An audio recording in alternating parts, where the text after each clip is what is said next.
Oh, what is going on? That makes it's a miracle. The show lives up to the name. What's going on? It's a Thanksgiving miracle. Thanksgiving miracle. That's right. Who are all these people? Yes. 4 of us from the 4 Horsemen. Who would have thought? Who are you people? What the hell's going on? I mean, seriously. What? I'll tell you what's going on. Week 12, 4 Horsemen and Pick'em starts right about next.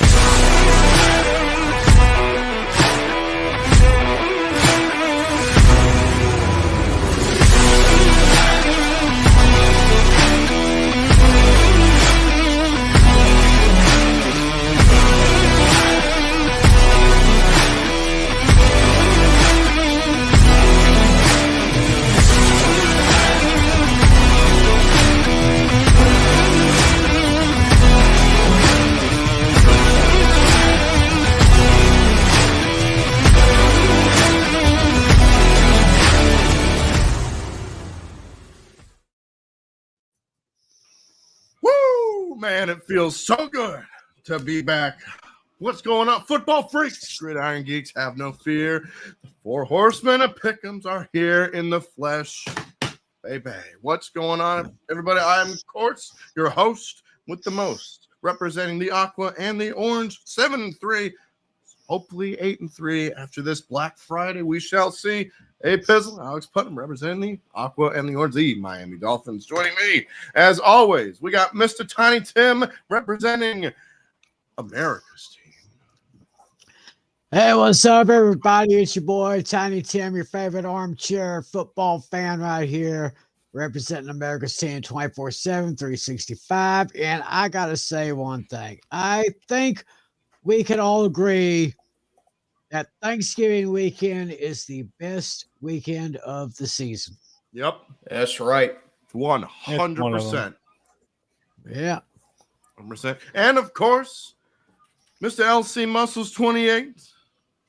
Got to be there. Representing the Steelers.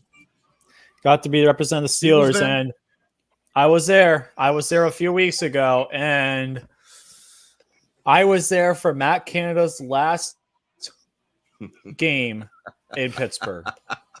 I was there for Matt Canada's last game in Pittsburgh. That is a badge of honor. It's a badge of honor. And, of course, rejoining us this week, Yinzer Mac, formerly known as Steel Maiden and Steel Sermon. What is going on, everybody? Amazing to have a 5-day weekend for me. Nice. 5-day weekend, baby. Gotta love Thanksgiving week, man. Off of work tonight. Glad to be back home, man. Man. Yeah. Did nothing but cook all day. I'm exhausted, but I wouldn't miss this for the world. What's on the menu? What's on the menu? Yeah. Well, one of my mom's recipes is a veggie and egg hash brown strata, which she helped me make. And I decided to give a crack at mashed potatoes this year. They turned out pretty good. Nice. But I got to get all that over to rural Pittsburgh tomorrow morning, which is where my sister-in-law's family is. So, yeah, hope it turns out good. All right. Well, let's not waste any time. Let's get into some picks because that's what we're all here for. The teams on bye this week, there aren't any. Nobody. There are none. I love it. Dashy doesn't have to yell at me this week. So there we go. So let's start out Thursday, Thanksgiving. We got 3 games on the slate. Start now. We got the Green Bay Packers and the Detroit Lions. This game is in Detroit. And from what I'm seeing right here, the Lions are 8-point favorites. They're down to 7.5. 0-for-1. Okay. Oh, boy. Trust me, I have a feeling this is going to be a tough one. These spreads have been moving like crazy. Just one of those weeks. Just one of those weeks. Referee for this game is Carl Sheffers.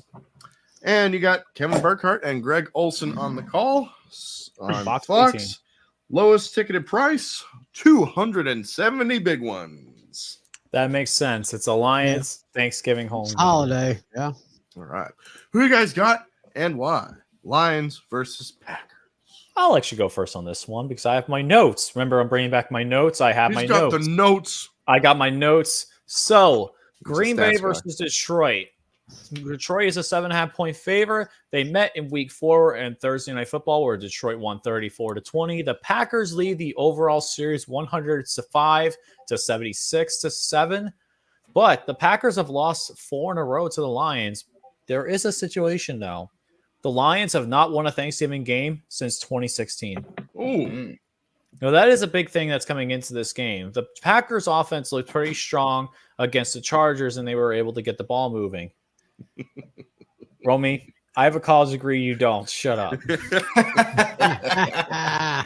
Where's your college degree, Romy? Oh, yeah, that's right. You don't have one. DRGREEEE. And it's not the deodorant either. Anyways, the Lions offense gave us a little bit of a scare by placing a really bad game. Jared Goff had 3 interceptions last week against Chicago Bears. The Packers are going to come this one hungry, but at the end of the day, I think the Lions break their streak and get their first win in 7 years on Thanksgiving and get that monkey off the back. They need to get a big win, especially another sweep. This will be the second year in a row they sweep the Packers in a row. Yeah. So I'm going to take the Detroit Lions to win this game. My final score is going to be Lions. I'm going to say 31, Packers 23. Give me the Lions. All right. Let's see what you guys. One second, I just got to go grab something. I'll go next for this one. So I got to tell you, I said all off season and at the beginning of the season, the Lions were my surprise team of the year, as I had them winning the division actually for the first time since 1993, back when it was still the NFC Central. But wow, I didn't anticipate them to be this good. They're 8-2. The last time the Lions were 8-2, JFK was president. Ooh. Not even kidding. All crazy the way back in 1962. For reference, my parents weren't born yet. Mine were 2 years old. Mine were. Both of mine were born in 64, so a little bit before them. Okay. But, Detroit is playing real well. But as I'm looking at the injury report for each team, though, I don't like that C.J. Gardner-Johnson is still on IR for Detroit. But that's really the only thing that I have against them. Packers are coming off a nice comeback win against the Chargers where Jordan Love actually played well for once, but Aaron Jones got a little banged up as well. Green Bay does not do well against the run this year, and I expect Gibbs and Montgomery to just go off tomorrow.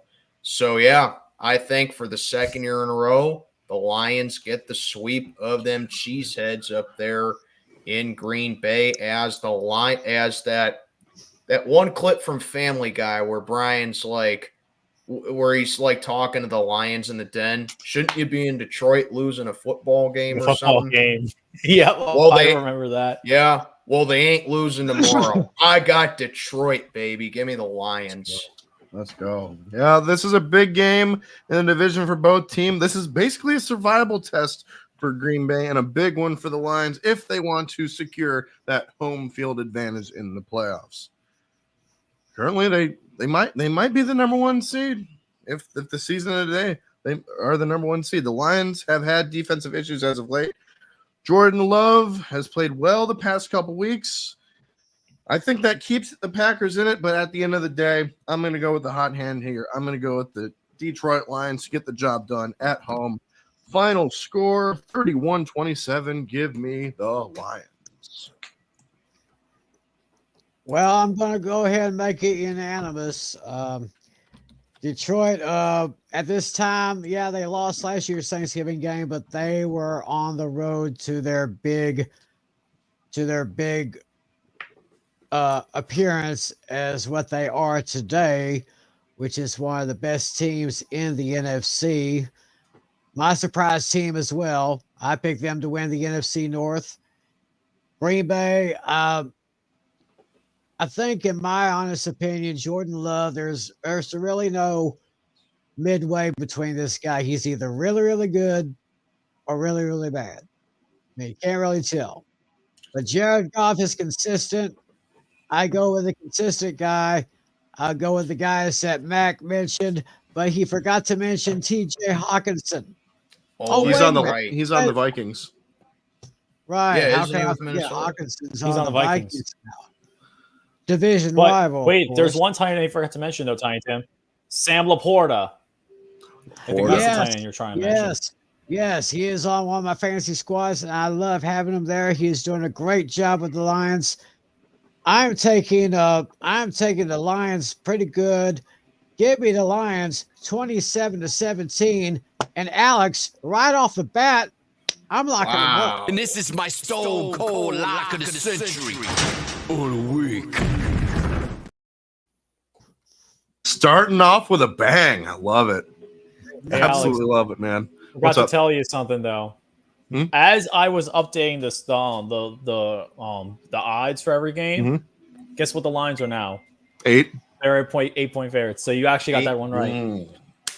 I'll give you that. Okay. Give you it. Give me We'll them give props. Give you credit for it. Absolutely. Give you I'll take credit that. for that. Before we get to the next game, we got a super Joshua Cook with a 5-er. Hey. Happy Thanksgiving Hey, to all. Josh. He'll be sharing his picks. Cassie versus everyone Thanksgiving Throwdown on Black Friday all over on his YouTube channel, which There we is go. Cook Stuff for Prez 08. So be on the lookout for that. Joshua, thank you so much for the 5-er. And Dashy, okay, hold on. All right, do Might it. as well play it. Come on, where is it? All the way at the bottom. Banana. And yes, that did take 12 hours to make. All right, next game on the list. Tim, it's your turn. Yeah. As it is the Washington Redskins. That's right, they're still the Redskins to me, damn it. Damn straight. Against the Dallas Cowboys. This game is at Jerry World. And from what I'm seeing right here, the Cowboys 13.5-point favorites. 2 for 2. 13.5. Good God. They Referee actually for this went up game. literally to 2.5, from 12.5 to 13.5. Referee for this game is. Bill Vinovich. And because this, I believe this is on CBS. Yes, it it is. is Jim on Nance CBS. and Tony Romo on the call. CBS A team. CBS A team. Lowest ticket price, $178. That's actually surprising. I thought it would cost more Yeah. to go to Dallas. Especially for Dallas, yeah. We all know the rules. Save the Cowboys fan for last. I'll go first in this one. The Commanders are coming off of a dud last week against the Giants. While Never Dallas, picking them let's again. be honest, Dallas, they're flying high. Cowboys are playing as well as any team in the league right now. Washington's offensive line is an issue, which will lead to Dallas having an absolute field day with their defensive front. I believe that Mr. 11 from heaven, Micah Parsons, will get not one. Hold on, where is it? Not one. Not two. But 3 sacks on Sam Howell. Dak Prescott plays well as well. Cowboys get the job done at home. Give me Dallas to get the job done 34-17. Let's hear Jimmy. How about them Cowboys? Yeah, I don't get Washington at all. I mean, they can go toe-to-toe with a team like Philly, not beat them, but go toe-to-toe with them. But they get swept by the Giants, and they lose to a quarterback who still lives with his mama and papa. Yeah. Hey, all joking aside from my fellow paisano, Tommy, really? Tommy DeVito, I got Right. respect for him because he's Italian. But yeah. Sam Howell, the worst thing about it is that Washington actually sacked the Giants 9 times and they still lost. 9 times. First time ever. I think that's the first time in history.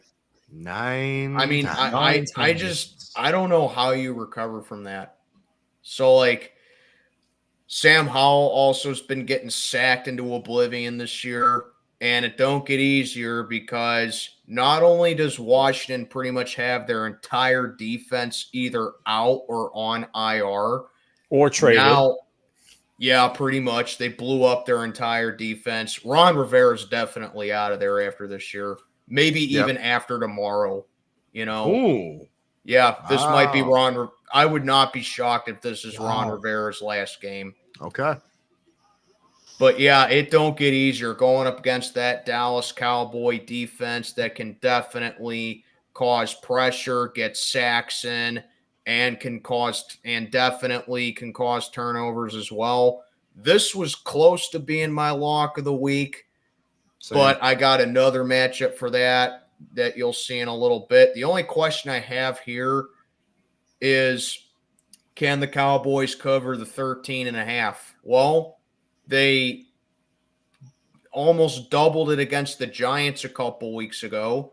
They had no problem against Carolina, and I see no reason why they can't cover 13 against Washington here, other than the fact that they're division rivals. Pretty fitting that we still call them the Redskins because they're going to look like some Redskin mashed potatoes tomorrow afternoon. Yeah. Give me them Cowboys to get the job done over Washington. Let me hear you, Jimmy. How about them Cowboys? Yeah. Yeah. LC, what say you, brother? Oh man, this is going to be an interesting game to say the least. But the last time Sam Howell played against the Cowboys, they won 20. It was his first ever start, and they won 26-6. So what does that tell you, though? Sam Howell for me is the new generation Jameis Winston. Throws a lot of passing yards, but turns the ball over a lot and just has an inconsistent offensive line. He's the newer generation Jameis Winston. He eats that dub whenever He eats the whatever he can at this point because his offensive line isn't really helping out at all. How do you get 9 sacks and still lose a game? That's absolutely embarrassing. Do you watch Barry McConker? Yes. He calls him Fat Baker Mayfield. Yeah, it's true. Barry's awesome, man. I love that guy. Yeah, he's Fat Baker. It's true though. It honestly is true. He's stirring up those Apple turnovers consistently, and then he's also having the fact that this is going to be one of those games that I feel like Dallas is going to play a little bit under competition to, but I think they'll still win. It's not my trap game of the week because I actually have that for later. But a little bit of a series, though, notes, though, real quick. Cowboys lead the series overall 76-48-2. Cowboys are 4-1 in their last 5 games versus Washington at home. And on Thanksgiving specifically against Washington, they're 8-2. So what does that tell you there? I think Dallas wins this one. But I think Washington could definitely cover the spread. They could. It's not my official spread of the week, but I'm just giving you guys that. If you guys want to take the 12.5, I would take it because I think Washington is going to cover it. But in the end, I think Dallas will win this game by 10 points. I think they will win by 10. My final score is going to be 31-21. Give me Washington. All right. You hear what I had to say? You hear what these two down below had to say? Mr. Tim, it's your turn. Cool. All right. Cowboys on Thanksgiving, my favorite day of the year, going up against those Redskins. Yeah, I'm still going to call them the Redskins. That's right. This game will not be a repeat of 2020 when back then they were called the football team and they totally demolished the Cowboys 41-16. Of course, Andy Dalton was the starting quarterback for the Cowboys. But it ain't going to be like this. Washington is having their problems, but I'm actually very, very impressed with Sam Howell. He is quickly becoming a pretty good quarterback. It's just that I think he's got a little bit of bad mojo around him. Probably maybe Ron Rivera. We can see him going this year too. I mean, we said Josh McDaniels should go. He's gone. Ron Rivera should go. He'll probably be gone. Yep. So, I did predict 3 sacks for Michael Parsons. He actually got 2.5, so not too shabby. But I can see maybe getting 3 or even 4 on Sam Howell this year or this week here. And what about Deron Bland? I mean, everybody's talking about defensive player of the year. You might want to get this guy in there. He's right now tied for the NFL record for most pick sixes in one game or one season. So definitely keep my eyes out for him. And of course, that defense I think Cowboys will go as far as defense will take him. Dak Prescott, I'm sure will have another great game. CeeDee Lamb be another great one. I think Tony Pollard's got to pick it up just a little bit. Rico Dowdle in like third round situations, he's doing pretty good. Actually, I believe the Commanders are going to make this interesting. I am going to make this my point spread game of the week. Wow. My final score, Cowboys 34, Commanders 23. Jimmy, I got to hear you, baby. How about them Cowboys? Yeah! And before we move on, congratulations to Jimmy Johnson. Yes. It's going to be in the Ring of Honor. On December 30th, that he will be inducted into the Cowboys Ring of Honor, and it's about damn time. Took him long enough. Yep. Right. But yes, congratulations to one Jimmy Johnson. Last game on Thanksgiving, it is Thursday night, as it is the San Francisco 49ers going up against the Seattle Seahawks. This game is in Seattle. What I'm seeing right here, the 49ers are 7-point favorites, a whole touchdown. 3 for 3. Let's get it. Referee for this game is Blake. And the announcers, because it is on NBC, got Mike Tirico and Chris Collinsworth. Lowest ticket price on Game Time, please sponsor me, $139. Interesting. Who you guys got and why? 49ers and Seahawks. I'm going to make this short and sweet. Of course, I've already had my lock of the week. I was almost going to make this one my lock. San Francisco coming off the bye. No problem. No problem with these guys. No problemo. Geno Smith is going to have a heck of a time trying to get past that 49ers defense. Brock Purdy, he may have had a little shakeup, but he can just shake it off. He'll just be all right. 49ers are just going to roll past Seattle. Won't be as bad as a lot of people think, but they will definitely cover the spread. And then some. Give me the 49ers 38-23. Yeah. This is a huge division game for two teams that have had a really good rivalry over the past decade. I mean, every time these two teams face each other, something goes down. Shit goes down. Seahawks coming off a bad loss to the Rams. The 49ers are coming off of 2 dominant victories, one over the Jaguars and then one over who did they play last? 49ers played the Buccaneers. No, they played the Buccaneers. The Bucs, that's right. So, Geno Smith is banged up, so his health is key. We might see Drew Lock. Don't know. 49ers have the look of a super team yet again, and I think that shows here. Give me the 49ers to beat the Seahawks 28-20. Bang, bang. Niner gang. There you go.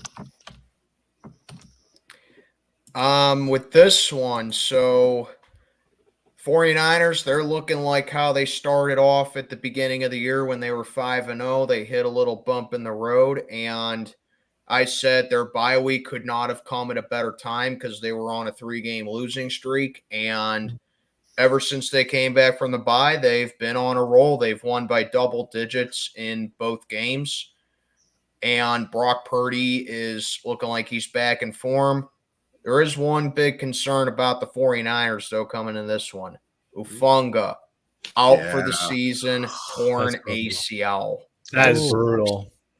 But let's be honest, the 49ers are still loaded on defense. They still got a ton of playmakers.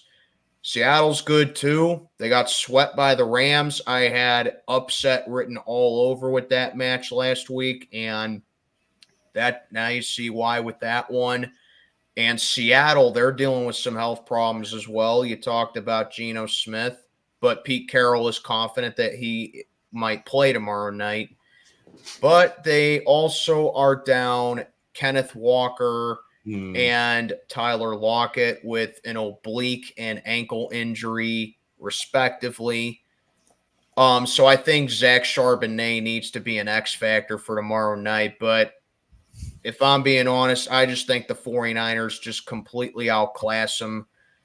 There's a reason that they beat them 3 times last year. So I'm going to go with the 49ers to keep on rolling, and Seattle just continues to hit that bump in the road. So give me the Niners.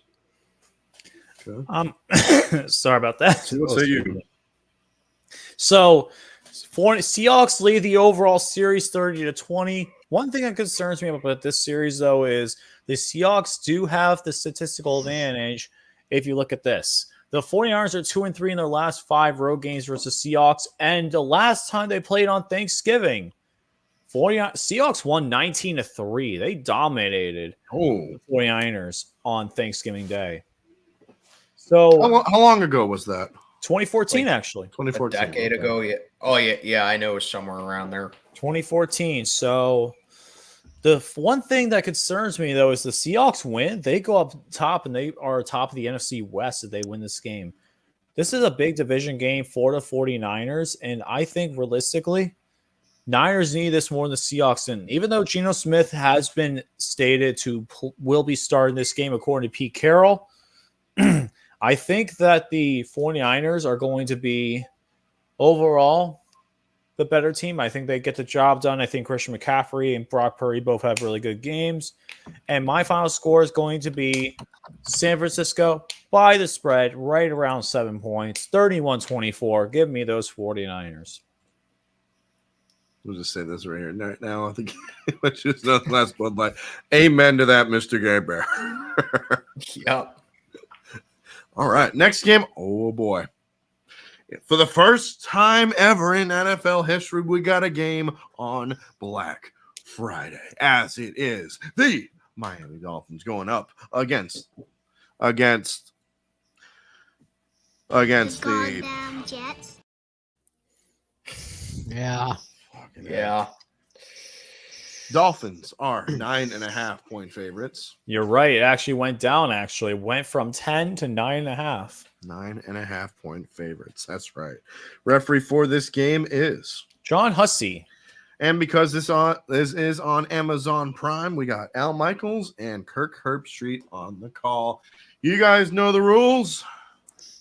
Save me for last. I'll go first for this one. So I think I was giving the Jets way too much credit because I do like them defensively. I do like their run game they got, but they're always going to be let down by Zach Wilson. But they don't got to worry about Zach Wilson Friday because they're starting Tim Boyle. Laser show. Yeah, Tim Boyle.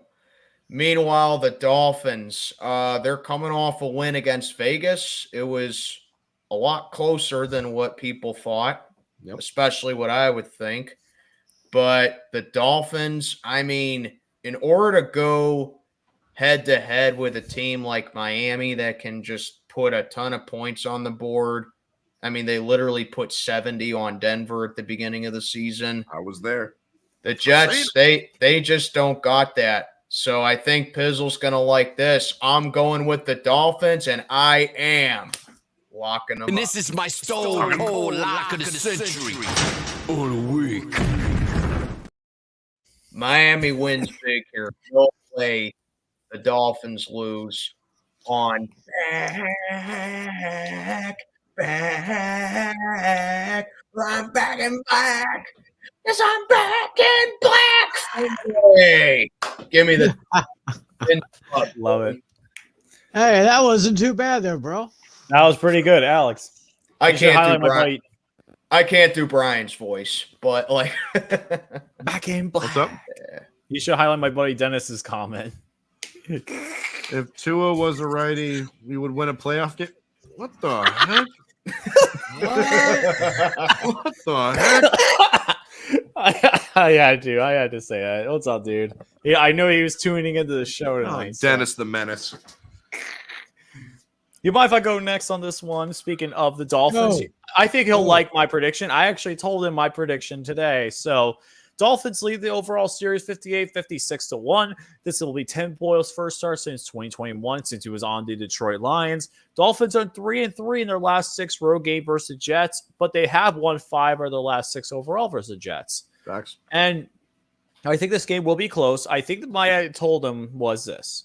I think the Jets will keep it close to the Dolphins. It's going to be a defensive game for the first half, but then I think Miami's offense is going to be way too much here. This is not my lock of the week, but I do think the Dolphins will be able to overwhelm Tim Boyle and be able to get the job done. My final score is going to be Dolphins. I'm trying to remember what I said for my final score. I think I said 31-20. Yeah, 31-23. Give me. Actually, no, sorry, not that. No, it wasn't 31. 27-13. That was my score. 27-13. Give me the Dolphins to win this game. Well, not really much to say about this one. They decided to put Mr. Zach Wilson on the bench, which I think they should have done a long time ago. Basically, you just can't work with the guy. You can't do it. Alex, play Coach Singletary. Singletary, where are you at? Do it. Yeah. Cannot play with him. Cannot win with him. Cannot coach with him. Can't do it. There you go. I love it. I like that. Meanwhile, Miami is still pretty good. I think I have to. It'll probably come down to maybe the final week. The final week. Ooh. Will it be the Bills or will it be the Dolphins? I think it might come down to the final week because that's how good these two teams are. That's right. But Miami's got this one, no problem. I'm just giving the Jets a blackjack 21. That's going to be it. Blackjack. Give me the Dolphins 30-21. Fins up. All right. My turn. Now you heard what I said. You heard what these two guys said.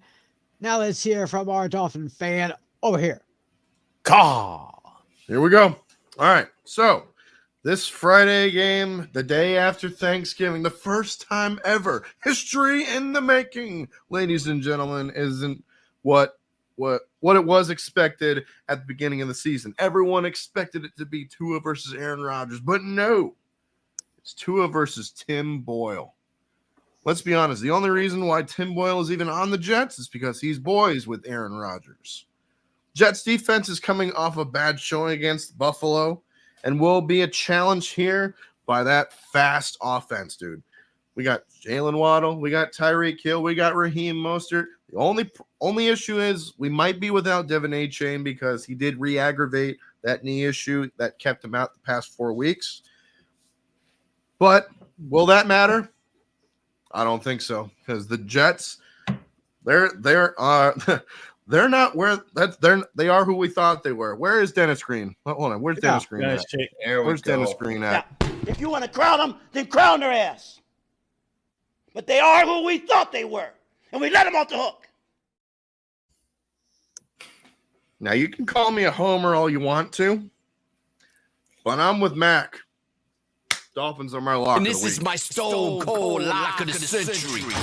Or the week. 35-9. Oh, Wow. wow. 35-9. There we go. So that would mean the Jets would lose by 52 points in back-to-back weeks. Yep. That's That's right. actually insane to think about. Love to see it. I would love to see it. Let's be honest. All right. Now we get to the Sunday slate of games. Yep. And we're going to start out in Indianapolis, as it is the Tampa Bay Buccaneers and the Indianapolis Colts. Colts are 2.5-point favorites. You're right again. Was that 5 for 5? Let's go. You're 5 for 5. All right. Referee for this game is It's your favorite, Alex. Lee. Cleat. Cleat. Cleat Lakeman. And the calling of the game on Oh, the yes, tee. of Yes, course. it is Yeah. the Oh, yes, Sparrow Sparrow Adidas. He's going to Adidas. go in for the touchdown. Miraculous, wonderful, magical, and Adam. Spectacular. Wow. I don't know what it is. Every time he calls a game, it's a meme. It's great. Yeah. I mean, Spiro Adidas, Adam Archuleta on the call, and the lowest ticketed price is Colts and Bucks 64. Nintendo $64. There we what go. was the price for the Dolphins game? The Oh, Dolphins. for the Jets, it was 144. All right. Mm. You mind if I go Okay. first on the Colts and the Buccaneers? You right? The Colts lead this series overall 8-7. The Colts are 5-3 at home versus the Buccaneers, and the Colts average 30.5 points per game at home versus the Buccaneers, while the Buccaneers average 22.3 on the road against the Colts.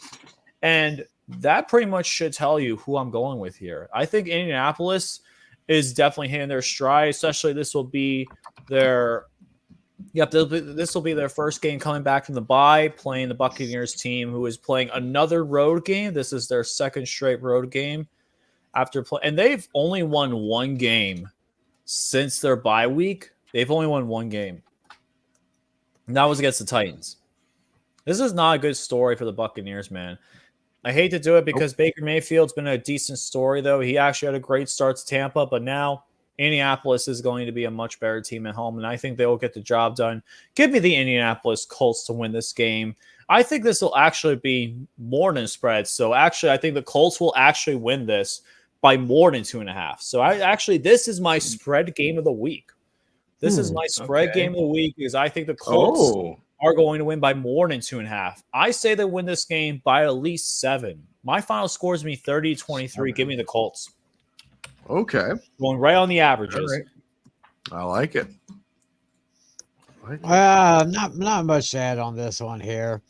Baker Mayfield, Tampa Bay. All right. I just have to lean toward the Colts a little bit. They're at home. I'm just going to go with a late field goal. Not much to say here. Give me the Colts, 24-21. Yeah. Bucks are coming off a second straight road game while the Colts are coming off the bye. That's the big edge for the Colts. I'm going to pull a Yinzer Mac when I say this. When in doubt, go home, team. So I'm going to go with the Colts and one Minshew Mania, brother, to get the job done. There we Colts go. get the dub, 31-21. Indy. Well, I will go ahead and make it unanimous. I like the Colts, a little bit because, you look at their schedule, they actually have a pretty favorable schedule coming up. So, they actually low-key have a good chance of making the playoffs if they can, ride the ship and they can win the games they're supposed to win. They're getting better offensively, even with Gardner Minshew and Anthony Richardson out for the rest of the season.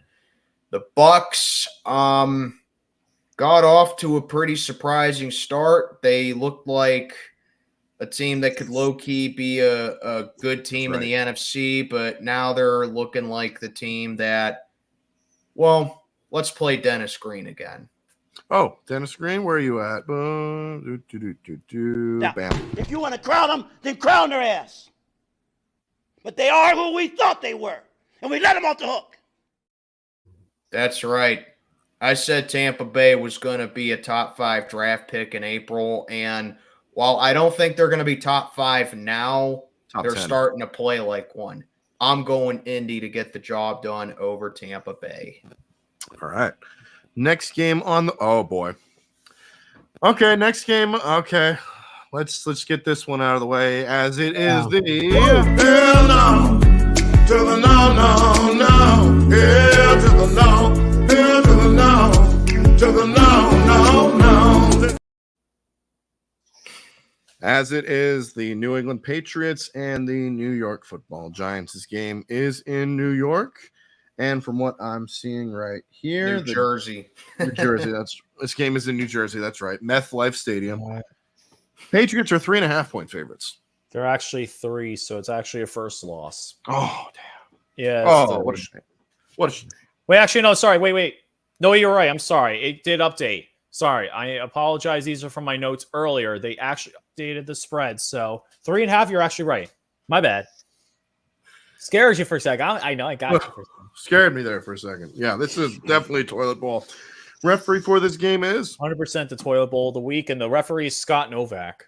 Kenny Albert and Jonathan Vilma on the call. This game is on Fox, and lowest ticketed price, $85 somehow, some way. I don't get it. Yeah. Who you guys got and why? The For toilet bowl. the Yep, I agree, Dennis. It is the toilet bowl. Pats Yeah. and G-Men. Well, from Super Bowl to Toilet Bowl. These two met in 2 Super Bowls, 42 and 46. And obviously, as a Steeler fan, I loved watching both of them. Yep. For obvious reasons. Thank But you, John. yeah, the Thank Giants. But yeah, I mean, the Giants, they just got no real direction whatsoever, even with that win over Washington that they somehow got.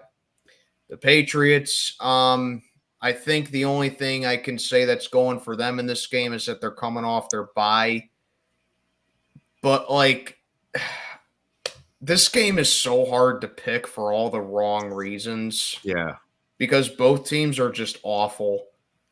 So typically in a situation like this, I would go home team. But I think I'm leaning more towards New England for this one because I like them.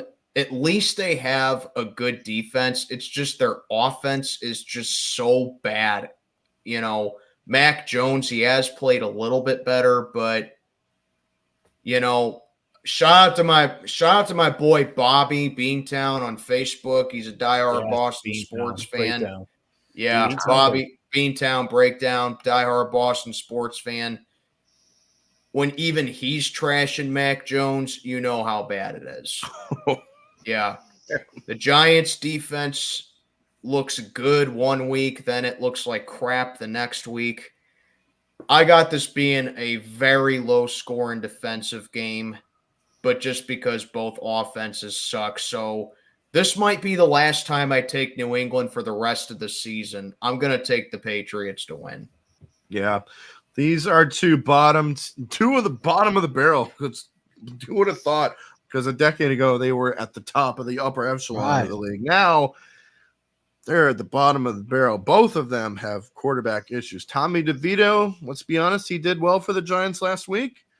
But history and Bill Belichick has had great success against rookie quarterbacks, not named Tua. The Patriots quarterback situation isn't good either, but I think the Patriots will find a way to win this one. I'm with Yinzer Mac on this one. Give me the Pats to get the job done over the Giants, 21-14. Give me the Patriots. Disgusting. It is. It is pretty disgusting. Surprisingly, I didn't think that you guys were going to select this game as the Hell No game of the week because I got a different one, but that's later. I think I know what you're talking about, Tiny Tim. I think I know what you're talking about, and it actually is mine as well. This was close to being my toilet bowl, but the one you're thinking of, Tiny Tim, is definitely mine as well. Well, I was thinking the same way as Mac here, just leaning a little bit toward New England. That quarterback for New York right now, and just going with New England a little bit. Like Max said, Belichick is very good against rookie quarterbacks. Not named Tua. Not named Tua, of course.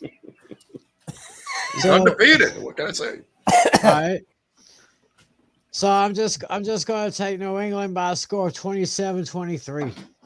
Alex, you see Dennis's comments? Yeah, I know. Wait, not that one. You can't. Yep. Yeah, I know. Disgusting. Sorry, Dennis. Sorry, hey, Dennis. Alex. My apologies. Alex and Mac and Tiny Tim. Time to let fate decide. Oh. Yep, this is my coin flip game of the week. Why is my coin flip a game of the week? Because look at my notes.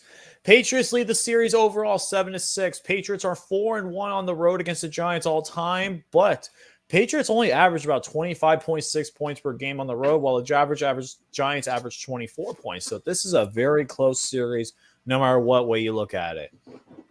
Realistically, it's going to come down to the wire. That's why I'm making this my coin flip game of the week. I'm going to pick this as the New York Giants because they are number 1 against New England Patriots, 2-0, and AR is going to be the New England Patriots. So Giants, Patriots. Who wants to give me a countdown? Whoops. 3. I'll do it. What? All right, let's go.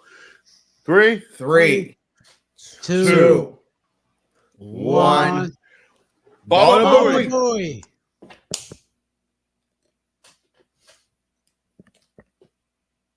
Am I really going with this team? I am going with this team. Yeah, kind of have to. Give me the Giants. Oh, He's going Give me with the G-Man. Tommy Give me the He's going G-Man. with DeVito. I'm going with the Tommy DeVito. There you go. Yeah, You're taking my boy, my Pisano right there. Tommy Mamma DeVito mia. gets the Giants to a win thanks to one Darius Slayton. In the end, Giants beat the Patriots. Final score, I don't know. Passage. Man, you guys are My final talking like score? 27-26. Give me the Patriots. Give me He's the gonna Giants. he's gonna throw him a nice big meatball. The meatball. Y'all sounded like if Spiro Ditas was Italian. No, that would be amazing. gotta have the vino though. Yeah. Gotta have the vino. Yeah. There you go. My mom's side Italian, so it's naturally in me. My mom's side's Italian, so There we go.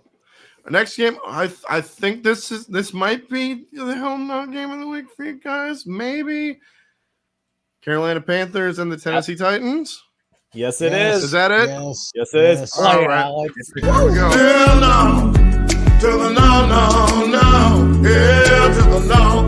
Yeah, to the no. To the no, no, no. Yeah. it's a good contender. I'll say it. I'll tell you, yes, that's right. This game is in Carolina. I believe? No, it's in It's in Tennessee. Tennessee. Nashville. It is in It's Nashville. in Nashville.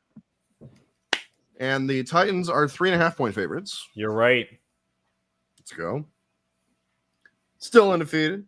Referee for this game is Referee for Titans and the Panthers is going to be Ron Torbert.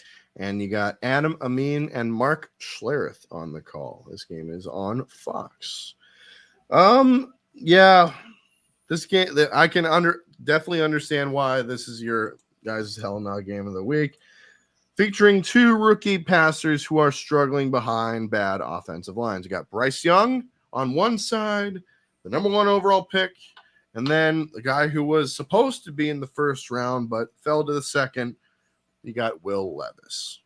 They're both being bamboozled. Let's be honest. So what's going to give? Titans defense is better, so I think they get the best of it. Plus they're at home, so when in doubt, go home team. So I'm going to go with the Titans to get the dub over the Panthers. 24-14. Give me Tennessee. Lowest ticketed price, by the way, $45. $45. That sounds about right. Do you know one thing I was actually considering doing? I was considering making this my upset pick of the week. There's a reason why, though. Listen to my notes about this series, and you'll explain why I was thinking this could be my upset pick of the week. The series is tied overall at 3 games apiece. The Titans are 1-2 at home versus the Panthers. And the Titans average 12 points a game at home versus the Panthers, while they average 21.6 points. You seeing why I was considering as my upset pick of the week? Yes. But here's the thing that makes things a little bit more interesting, to say the least. My thing is, I think that one player is going to have a big X factor in this game. And one thing that the Carolina Panthers have had a really tough time against this season, and that is running backs. Yep. They've had a hard time against top-tier running backs. The Titans have had to rely on Derrick Henry. Let's be honest, he's not being King Henry anymore. He's had a really tough time. But against the run, the Carolina Panthers have had a pretty bad time giving up not only touchdowns, but a lot of big running plays to running backs. Deontay Foreman had over 80 rushing yards and a touchdown. Tony Pollard over 60 yards and a touchdown. Against the Panthers, the Colts had Jonathan Taylor, who had over 47 rushing yards, but he was close on one of the touchdowns, but he did get a receiving touchdown. And then against Houston, who they somehow won against, which was actually surprising, they did allow a touchdown to C.J. Stroud, who once again was running, and they allowed big plays to Devin Singletary, who got beat him through the air and on the ground. Mm-hmm. Then against the Miami Dolphins on the road, you had Raheem Mostert with 17 rushes for 115 yards and 2 touchdowns, and then Salvin Ahmed had a touchdown as well. So running backs are the Panthers' problem. They cannot stop the run. They're in trouble. And I think that Derek Henry gets the big win, because the last time Derrick Henry played the Panthers, he torched them up pretty much. It wasn't career-making, but it was a very efficient game. 13 rushes for 63 yards and a rushing touchdown, and 3 catches for 36 yards and a receiving touchdown. He dominated last time, and I think the Titans are going to rely heavily on Henry to get the win. Give me the Titans to barely squeak out against the Panthers. I think the Panthers will keep it close, but I think the Titans at the end of the day will keep it going. This is an offensive shootout kind of game. I could see both offenses really putting up a lot of points. I'm going to go 28-24. Give me the Titans. All right. Interesting. I don't really see big much of scoring right here. I'm just gonna go with the Titans at home. Carolina's pretty much at the bottom of the NFC. Give me the Titans over the Panthers, 23-13. Oh, I forgot to mention, Carolina Panthers lose the game. I think they're eliminated from postseason contention. They're eliminated. Probably could have just said that at their. Does that mean could Frank Reich be fired? I don't think he will be fired. I think that the problem is, I think David Tapper messed up the whole thing. Yes, you know, did. Frank Reich actually wanted C.J. Stroud. Frank Reich wanted C.J. Stroud, but David Tepper, the owner, wanted Bryce Young. He wanted the Heisman Trophy winner. It makes sense.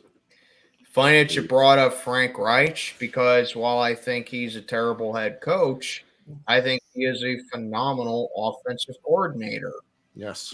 I agree 100%. To be a team that we'll be getting into in a little bit that just got rid of an offensive coordinator.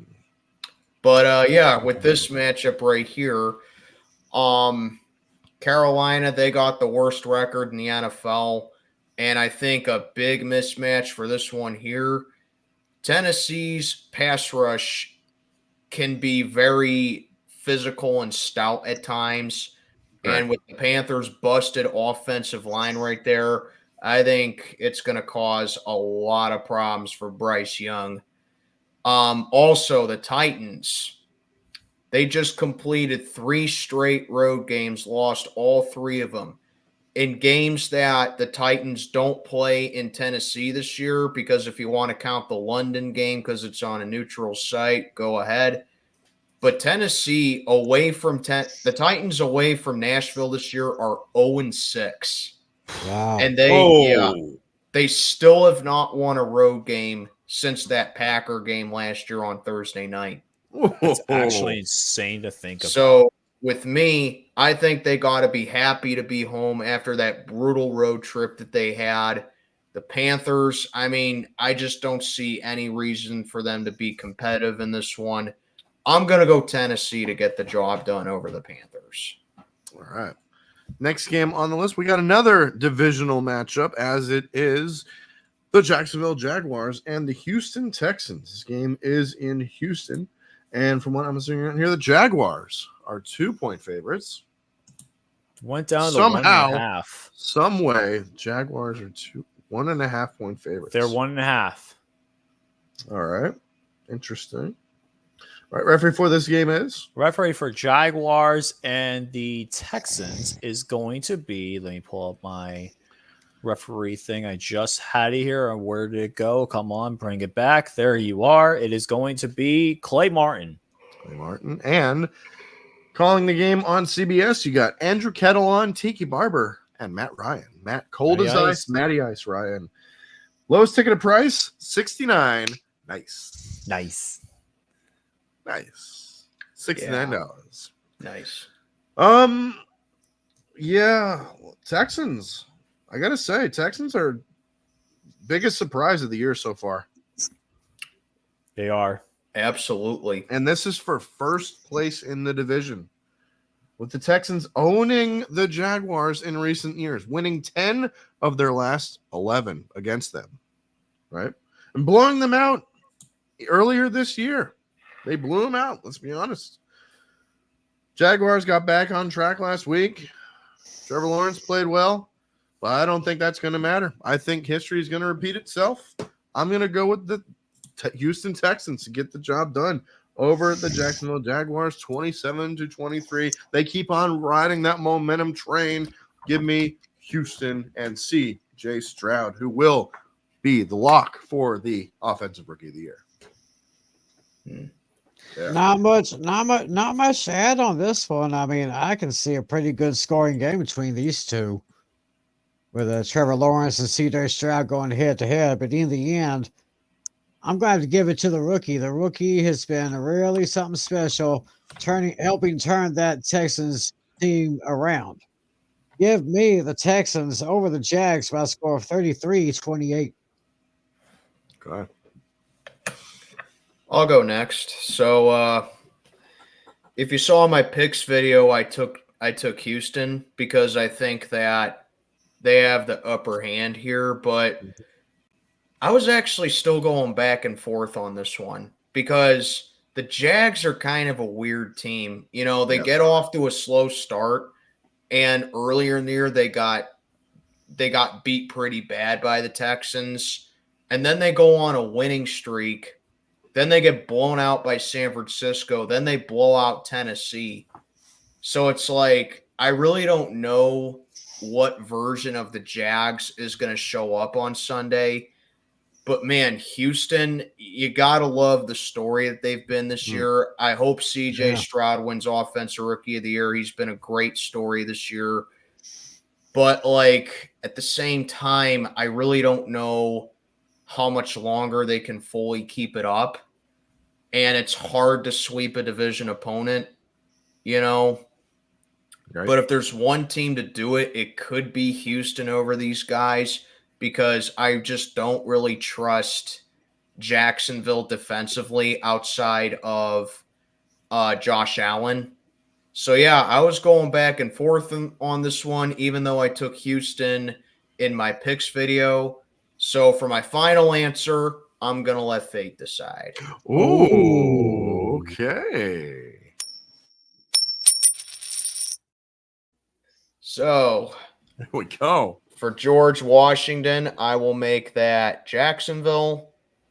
And then for the Bald Eagle, I'll make that the Texans. All right. All right. Let's count me down. 3, 2, 1. Bam. Baba boy. Baba boy. And I got the Eagle. So I'm going to stick with my pick. I am going to go with Houston.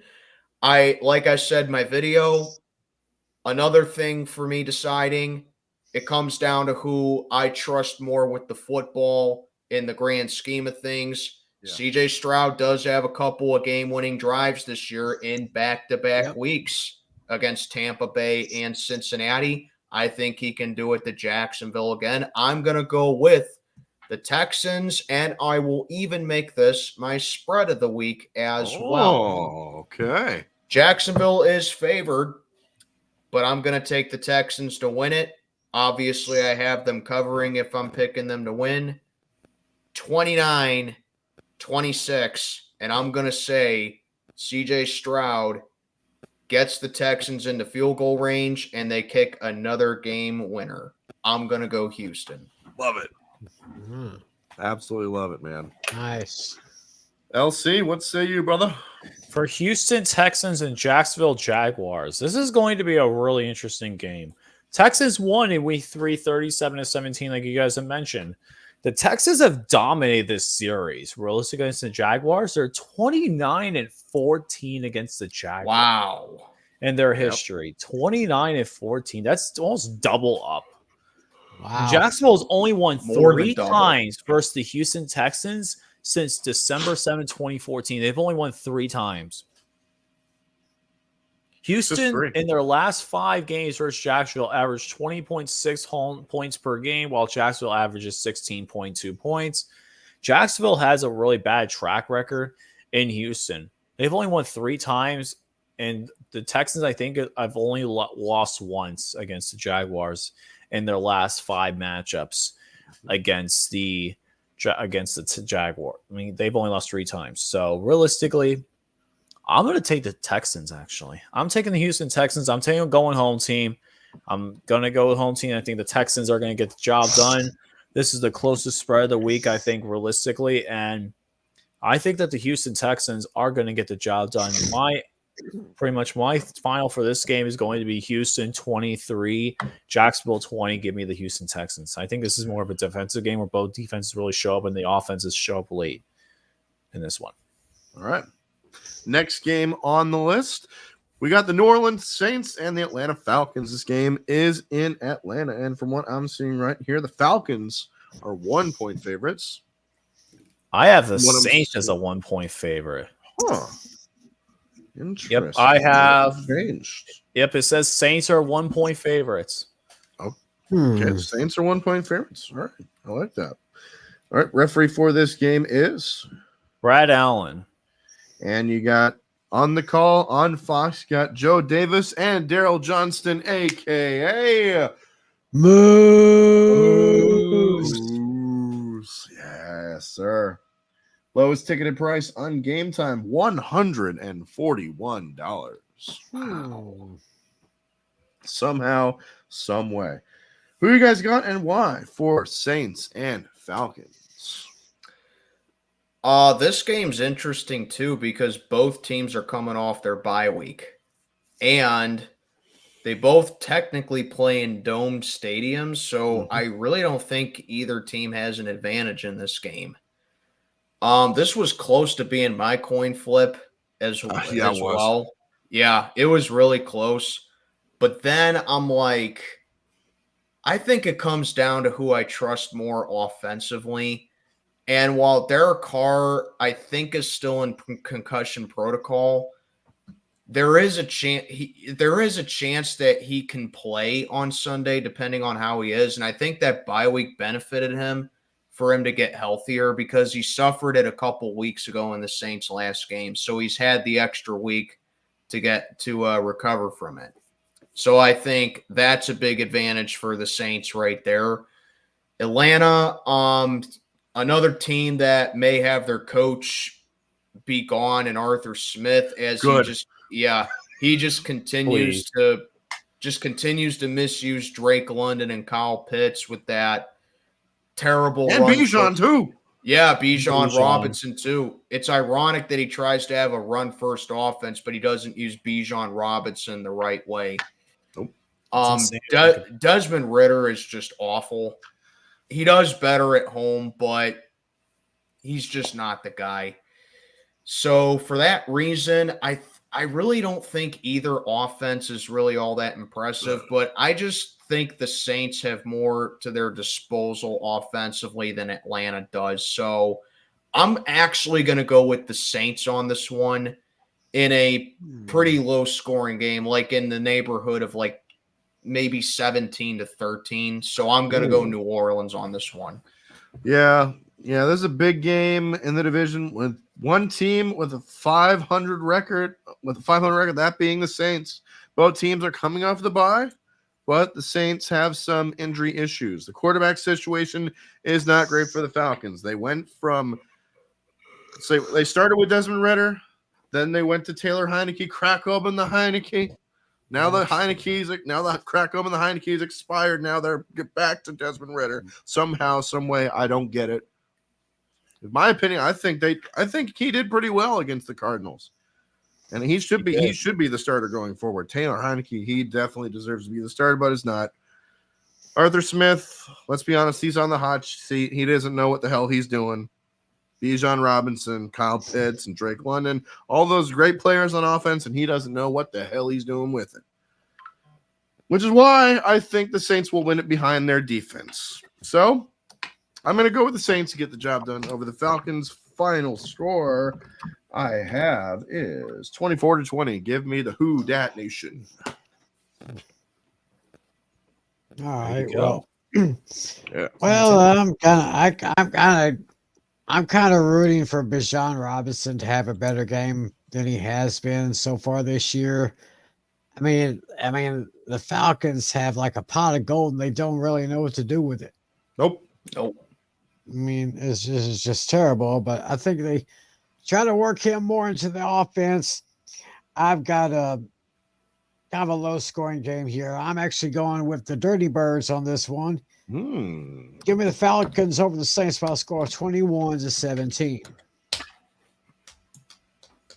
All right. And for the Falcons and Saints, for me, the series is tied dead even at 54 apiece. 54 and 54.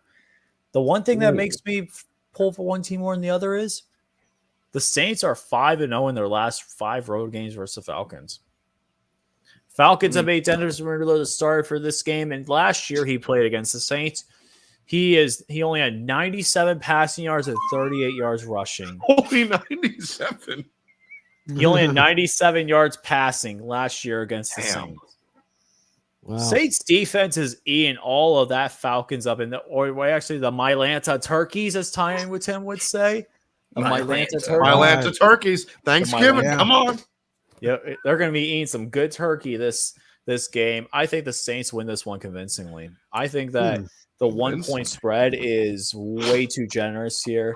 Saints win this one convincingly. My final score is going to be New Orleans 31, New Orleans 31, Falcons 20. Give me the Saints dominating this one. All right. Last 1 o'clock game. It's another divisional game. It's a game that you two down there are looking forward to, as it is the Pittsburgh Steelers and the Cincinnati Bengals. This game is in Cincinnati. And from what I'm seeing right here, the Steelers are 1.5 point favorites. You're right. Somehow, some way, the Steelers are 1.5. I like it. Referee for this game is Brad Rogers.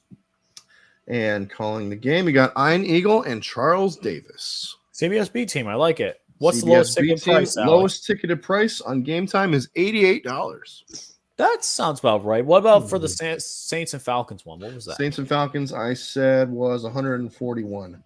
I'm actually surprising. We all know the rules. Save us for last. Yep. Tim, I want to hear what you have to say first. All right. Well, the Steeler fans got what they wanted. They got Matt Canada out of there. Out. So hopefully things will turn around for the Steelers.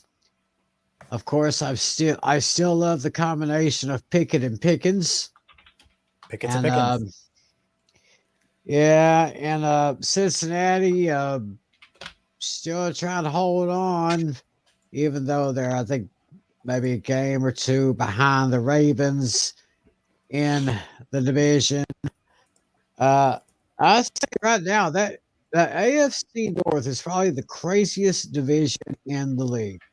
I mean, it's just wide open right now. You got one team on top, then you got another one, then you got another one. Very topsy-turvy division. It'll be interesting to see how it all comes out in the end. But a change in OC will do good for the Steelers. I got a late first quarter, fourth quarter, not exactly last 5 minutes. A field goal is going to do it for the Steelers. I am going to take the black and yellow by a score of 26-23. All right. I actually have a question for you guys down here. I have a question. Shoot. Who do you think is worse as an offensive coordinator? Who do you think is worse? Todd Haley, Randy Fichtner, or Matt Canada? Oh, Canada easily. Like Todd Haley, we didn't like him, but he at least knew how to work around Big Ben, and he at least knew how to work around the big three.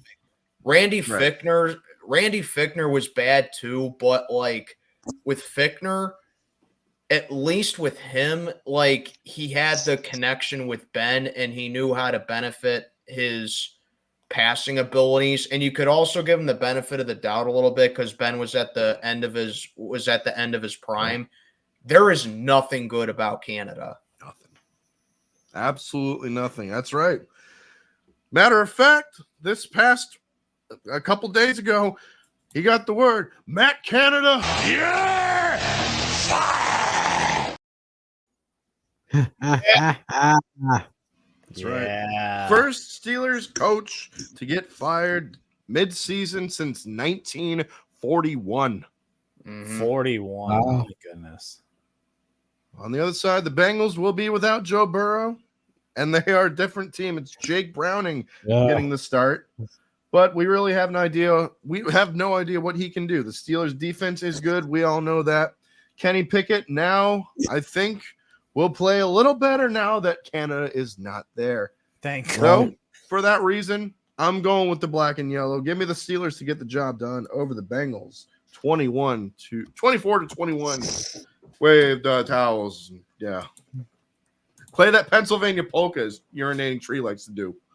Yes. Yeah. Who wants to go first since Mac doesn't come on here as often, I'll go first on this one. The floor is yours, LC. So, Steelers versus the Bengals. Steelers lead this overall series 68-39. Steelers are 4-2 in their last 6 road games versus the Bengals. The Bengals have only won 4 times versus Steelers since December 13, 2015. Jake Browning will making his first NFL start at quarterback, and the Steelers have never lost to 3 rookie quarterbacks in the same season under Mike Tomlin. So I think that streak continues here. The Steelers defense is going to have to work on containing Joe Mixon, Jamar Chase. I think T. Higgins is still probably going to be out for this game. And then you also have Tyler Boyd, who I think we have a really good job against. But I think Joey Porter Jr. going against Jamar Chase is a big X factor in this game. I think that Joey Porter Jr. is going to be his toughest test overall. But I think he could step up to the test. He's held good receivers down before. He held Amari Cooper pretty much to barely anything. I think that the Steelers will be able to get the job done over Cincinnati, especially with the Bengals not having Joe Burrow now. It's going to be a lot tougher. If they had Joe Burrow, I would definitely be less confident. But in the end of the day, I'm going to go with the Pittsburgh Steelers. I think the Steelers are going to win this game. We will be enjoying some good Cincinnati chili. And the Bengals, the good Skyline chili, man. And that's right. The Bengals, I think, will finish last in the AFC North this year. Just because of Joe Burrow's injury, I just think their season's over. I think this game will be close, but I think Pittsburgh's offense will thrive under new head coach, new offensive coordinators. Will be shared responsibility of Mike Sullivan, who is also the name of the Penguins head coach. Is actually crazy to think about as well. Mike Sullivan. Isn't that crazy though? Two Mike Sullivans as coaches, like the ones for the Penguins and ones for the Steelers in the same city. In the same city. How ironic is that? And then also our running backs coach will also help out as well. I'm trying to remember his name. I don't remember off the top of my head. Faulkner. That's right. Faulkner. But yeah, I'm going to go with the Steelers win to get this job done. I think they will get the win. I think overall, I think that they're in really good shape, especially with the fact that they're 4-2 in their last 6 road games versus the Bengals. I think they get the job done. My final score is going to be Steelers. I'm going to say they get up a good amount of points. They do what Buffalo did last week. With Buffalo I don't think they put up as many points. I think they get 28 points. Actually, I'm just saying 31 points. 31-20. Give me the Steelers. I think the Bengals will get some garbage time touchdowns last bit. Dashy just brought up a good point. Jake Browning is not a rookie. He isn't? No. He's his first NFL start. He's been in the league since 2019. Really? Yeah. But still, I think that people make their first start under the Steelers, it's not going to end very well. Let's just be honest there. All right, Mr. Mack, your turn. Okay.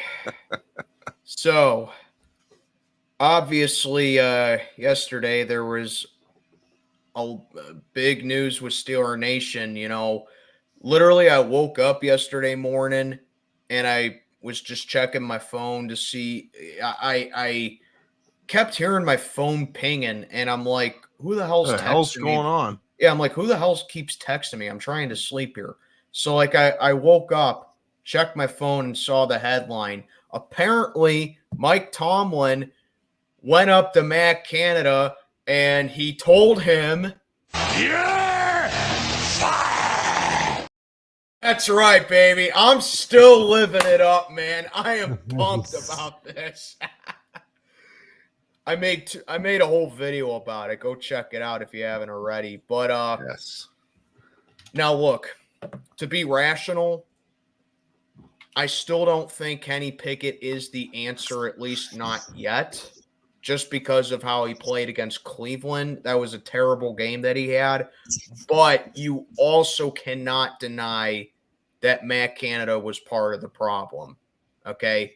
Here's some crazy stats with Matt Canada's time in Pittsburgh. In his 44 games as the Steelers' offensive coordinator, the Steelers produced 0 games with 400-plus yards. Wow. 1 game with 300-plus passing yards. 2 games with 30-plus points. One of them came against the Bengals last year, but let's be honest, the touchdown we got against them was in garbage time. 7 games with 2-plus passing touchdowns. 27 games with 20 first downs or less, and 28 games with 20 points or less. That is how bad this firing was warranted for Matt Canada. So, yes, while Kenny Pickett definitely needs to pull his weight, he can't be dancing around in the pocket. He can't keep staring down receivers. He can't, keep his eyes on his first read. He needs to survey the field. Matt Canada's play calling definitely was not helping, which I think benefits us because Eddie Faulkner, who's our running back coach, is going to be holding the playbook while Mike Sullivan's going to be calling the plays itself, as Mike Tomlin said in his press conference yesterday. I think it benefits us because Jaylen Warren has been outdoing himself for the past 3 weeks now. He cracked 100 yards on the ground against Cleveland, which it still pisses me off that he did not get a single touch in 2-minute offense to force the Browns to use that last timeout, kick a field goal, and win the game. Instead, Kenny Pickett misses on 3 straight passes, and I think that was the final straw right there. I don't know the full story of it. The only one who does is Tomlin, but that's just my interpretation of it. Right. But the Bengals, Jake Browning starting in this game, and for the rest of the season, I think. We all know Tomlin's track record of recently playing down to backup quarterbacks or scrub QBs. It hasn't been good. I mean, do I need to remind everybody of the Monday night game 3 years ago with Ryan Finley? That's just hard proof right there. Oh, God. But the Bengals, I think for them to win this game, Joe Mixon has to have at least 20 touches. But the Bengals haven't really ran the ball very effectively at all this year. But likewise, our rush defense hasn't lived up to par. And I know a lot of it has to do with Cam Hayward missing half the season. Yeah. Quan Alexander's out for the season now with a torn ACL. And, of course, Cole Holcomb, our leading tackler, is going to miss the rest of the season out. But we did make some moves this week. Miles Jack is back at the interior linebacking core, and I think he'll pair nicely with Landon Roberts, who can stop the run efficiently. And you got to get Keanu Benton involved because he's very good stopping the run as well. So, in conclusion, I mean, this is pretty much going to be all in my preview video that I'll have up on Friday. In conclusion, I am taking my guys to win this game. However, this is like my last chance. If we lose this game, I mean, let me put it to you like this. This week next week against Arizona, and then, of course, Thursday night against New England, which is my birthday. Those are 3 very winnable games for us right there. I think we can win all 3 of them. But after that, I really don't know about the rest of the season. But I will take us to win this game.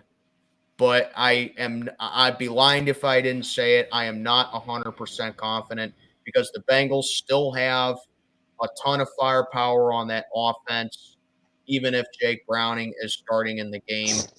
And I think Zach Taylor needs to game plan against us similarly to how Kevin Stefanski did against us last week, where the reason why we didn't get a whole lot of pressure is because Stefanski played our pass rush very well, where it was, DTR just needs to get rid of the ball as quickly as possible. I think Zach Taylor needs to do that with Jake Browning. But regardless, I think we get the job done.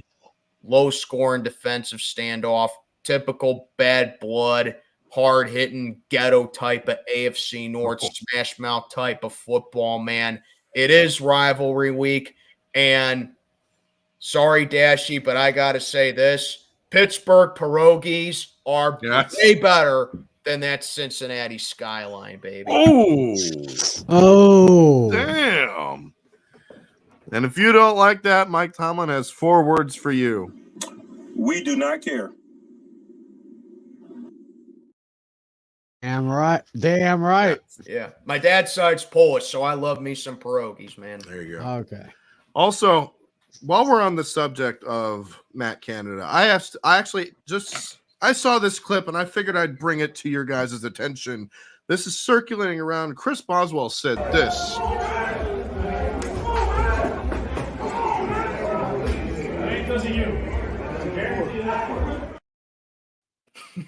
Respect. When your kicker's saying that, much respect to you. All right. Next game on the list. Back to the 4:00 slate of games. We got the Los Angeles Rams and the Arizona Cardinals. This game is in Arizona. And from what I'm seeing right here, Rams are 1.5-point favorites. Lucas, you're muted. Whoops. Mute him. Sorry. Mute him. Wait. Okay, there. I was muting myself just because I want to make sure Matt got all of his thoughts out there. So, yes. Actually, no. They're only one. Only one. Down to 1. Okay. All right. Referee for this game is? Referee for the Rams and the Cardinals, Sean Smith. And you got Chris Myers and Robert Smith on the call. This game is on Fox. Lowest ticketed price. Why don't you guys take a guess? $28. I'll say 30. 30. Can you give us a hint? It's less than 50. Oh my gosh. I'm gonna say 35. 20. 20? 20. I used 20. I used $20 to fill up my car with gas. $20. Lowest ticketed price. I swear Oh to my God. goodness. I swear. $20. Yeah. Wow. Well, maybe if it was just for $20, it could have been a hell no game. But no, it could have been a hell of no game. But for me,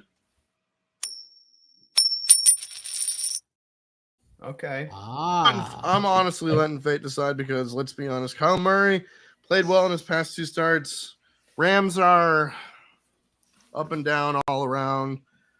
So I'm going to let fate decide on this one. So JFK will be heads, and that will be the Rams, and the Bald Eagle, American Eagle, will be the Cardinals. That will be tails. So, all right. Coming out. 3, 2, 1. Baba Booey. Baba Booey. Baba Booey. Give me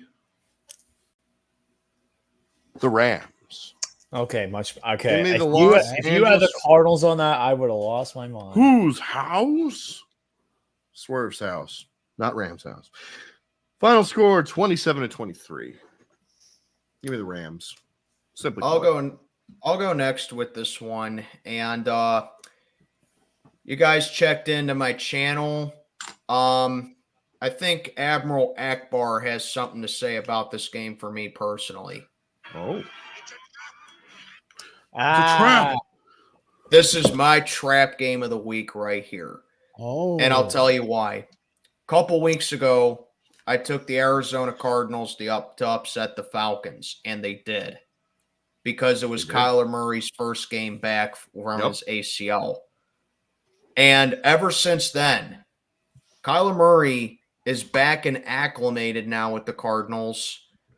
And they honestly could have beaten Houston last week. They put up a very good fight against the Texans. They picked off CJ Stroud 3 times. And the Rams, they used to dominate the Cardinals, but they haven't swept them in 3 years. Matthew Stafford, I think, is going to play in this game, but I don't really even know if he's 100% healthy yet. Or no, he's going to play. Yeah, but I don't know. He's healthy. I don't know if he's 100% for, you know what I mean. But no, I got you. I understand what you're saying. Yeah, but another big thing for the Rams, Cooper Kupp suffered an ankle injury last week. Now he is listed as day-to-day, so there is a chance that he can play Sunday. But if I'm a Rams fan, I would not take that injury lightly at all. Nope. They still do have Puka Nacua. They got Puka. Yeah, Puka. They still got Puka. They still got that defense that can cause pressure. And, you know, it's just that the Rams, it seems like they're starting to hit a little bit of a stride after that bumpy start to the season that they had. But, man, Arizona has just been a bunch of fighters this year. And I think just simply because the Cardinals avoided the sweep last year of them and the year before against LA, this honestly is on upset watch for me. But I'm going to say, assuming Cooper Kupp does play, I'm going to roll with the Rams to get the job done here. There's a reason that they were only listed as a 1-point favorite when I recorded my video, and that's why with Cooper Kupp. Yep. His first game back this season was against the Cardinals, and he lit them up. And I'm just going to assume that he plays Sunday, but I do have the Cardinals making it a really good game. I'm going to go with the Rams to get the job done over Arizona. Love it. Okay. I'll go second last one. Oh, wait. Oh, sorry. Okay. I'm just going to. I'm not really trusting the Rams. They're kind of a roller coaster right now. I guess Arizona's a roller coaster, but slightly better. I'm just going to take the Cardinals. Oh, wait a minute. I got to say it right. Cardinals, baby. Cardinals, baby. Cardinals. Yeah, I'm Old going to school. take that. I'm going to take the Cardinals by a score of 21-17. There you go. I like that. The Rams and the Cardinals. The Rams lead the overall series 49-40-2. Yes, they tied twice. The Cardinals have only won 3 times in their last 16 games versus the Rams. And the Cardinals are 0-8 in their last 8 games versus the Rams. The Rams averaged 25.3 points per game on the road, while the Cardinals averaged 13.5 points at home versus the Rams. Even though I think that the Rams are going to be lacking Cooper Kupp, I still think the Rams win this one convincingly. I think Convincingly. I think the defense just has Kyler Murray's number. Kyler Murray does not play well against that Rams defense. And I think that will come back and haunt him this week. So give me the Rams to win this game. I think that they win this game by at least by 3 points. Possibly a touchdown. I'm going to say my final score is going to be 31-21. Actually, no, sorry. 31-24. Give me the Rams. All right. Next game on the list, we got, this one's going to be interesting. We got the Cleveland Browns and the Denver Broncos. This game is in Denver. Broncos, 1.5 point favorites. You're right. 1.5 point favorites. Referee for this game is Referee for the Browns and Broncos is Adrian Hill. And you got Kevin Kugler and Mark Dirty Butt Fumble Sanchez on the call. Oh boy. Lowest ticket price? Lowest ticketed price on Game Time. Please sponsor me. A hundo and Hundo, better one than and one. Hundo. 101. All right, that's not too bad. I'll Who go, you guys Mind got? if I go first And on one. this one? I'll go first for this one. Okay. So, Sermon, go ahead. all right. So, honestly, this is an intriguing game right here. I think it's going to be very defense heavy. The Browns statistically have the best defense in the league. But then you got to take a look at the Denver Broncos. They've come a long way since that 70-point game against the Dolphins, and you got to give them a lot of credit. They've played very tough defensively. And last Sunday night against Minnesota, where they were pressuring Josh Dobbs all night, they were getting up in his face, making him make bad decisions. They were rushing him all night. It just really told me, it really reminded me how important a head coach is. Like Nathaniel Hackett had no chance with Denver last year, and that's why Russell Wilson had the season that he had. And just as a little side note, last Sunday night was the first Sunday night game of the year that I lost. I'm 10-1 on Sunday nights this year. That's insane to think about. Yeah, I know. I usually suck with Sunday night picks, but I'm 10-1 with them this year. But yeah, Russell Wilson's actually starting to play better. Cortland Sutton is an absolute stud. And I think the Browns defense can definitely pressure them in this game. They could. But there's one big mismatch for this game right here. The Browns lead the league in giveaways this year. And Denver, they know how to cause turnovers, and it showed big time on that Sunday night game. That game exposed Denver in the good way because they're a tough, physical defensive team. So the Broncos are actually favored to win this game, but I'm actually going to make this my upset.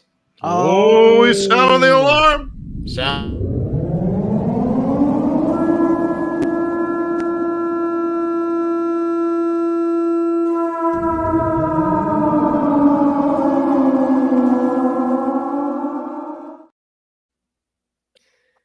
Even though the Broncos are favored, I'm saying that I am picking them as my upset because I think Cleveland's the better team. But, man, that one fatal mismatch right there, I think is going to determine this game. The Browns are also without Deshaun Watson, which I think would benefit them in this one. I think Denver can lock down their targets. And just like Pittsburgh, Denver seems to be a house of horrors for Cleveland. The Browns have never had good luck playing the Broncos in Denver. So I am actually going to go with the Broncos to keep up that win streak. It'd be what? Their fourth or fifth win in a row? Fifth straight in a row. Fifth straight win, yeah. Denver's still very much alive in the AFC playoff hunt. So give me the Broncos to upset the Browns. Yeah, this is suddenly a big game for both teams. Broncos have won, like I said, they won 4 straight. Browns are 7-3 and would be in the playoffs right now if the season ended today.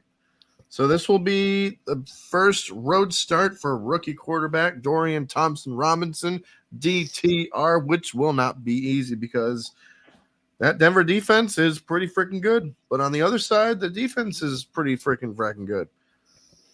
I think the better defense will prevail here, and I think that is the Browns. They will shut down Denver's offense in a low-scoring game to win this one. I got the Browns. I'm on the other side of the spectrum. I got the Browns on this one, 20-12. Give me Cleveland. Well. Here. Check. Oh, looks like Cleveland seems to be okay. I'm really impressed with Denver and what they've been doing this year so far. especially in that game against what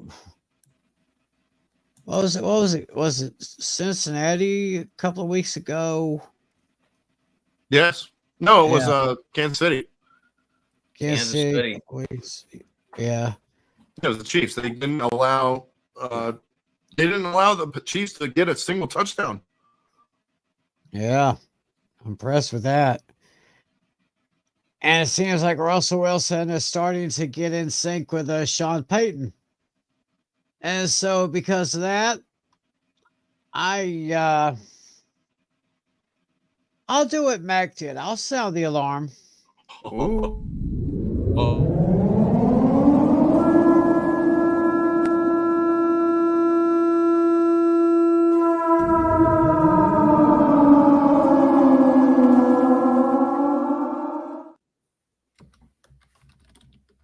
I think the Broncos are doing everything they can to keep pace in the AFC West. Give me the Broncos over the Browns by a score of 34-27. All right, LC, what say you? The Broncos versus the Browns. The Broncos lead the overall series 24-7. Wow. 24-7. The Broncos are 6-1 versus the Browns in their last 7 games at home. And the last 2 Browns wins versus the Broncos combined were only by a combined 4 points. Broncos averaged 33 points per game at home in their last 7 games versus the Browns. Meanwhile, the Browns average only 14 points on the road versus the Broncos. I think the Browns defense is going to have a rough one. I think this is similar to what you have with that Ravens game versus the Browns with Dorian Thompson making his first ever start. This is being his first road start. I think it's similar to his first actual start.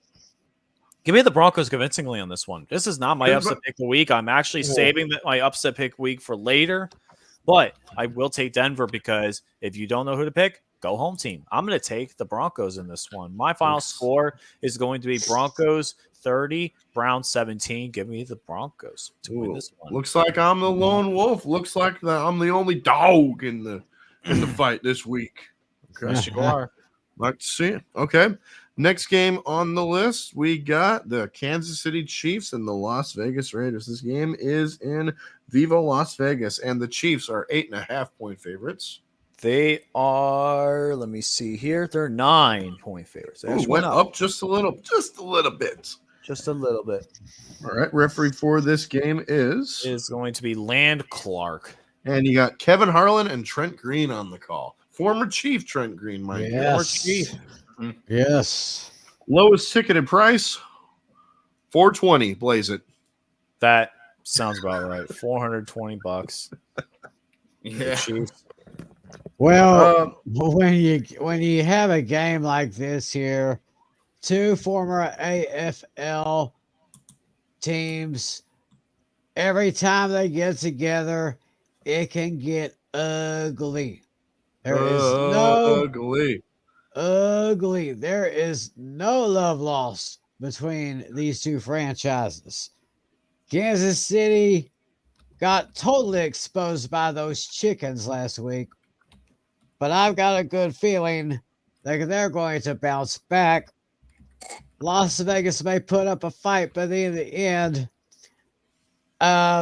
hopefully Patrick Mahomes will be able to throw a touchdown, and hopefully his receivers will not be able to drop it, because that was the thing that killed the Chiefs this past week.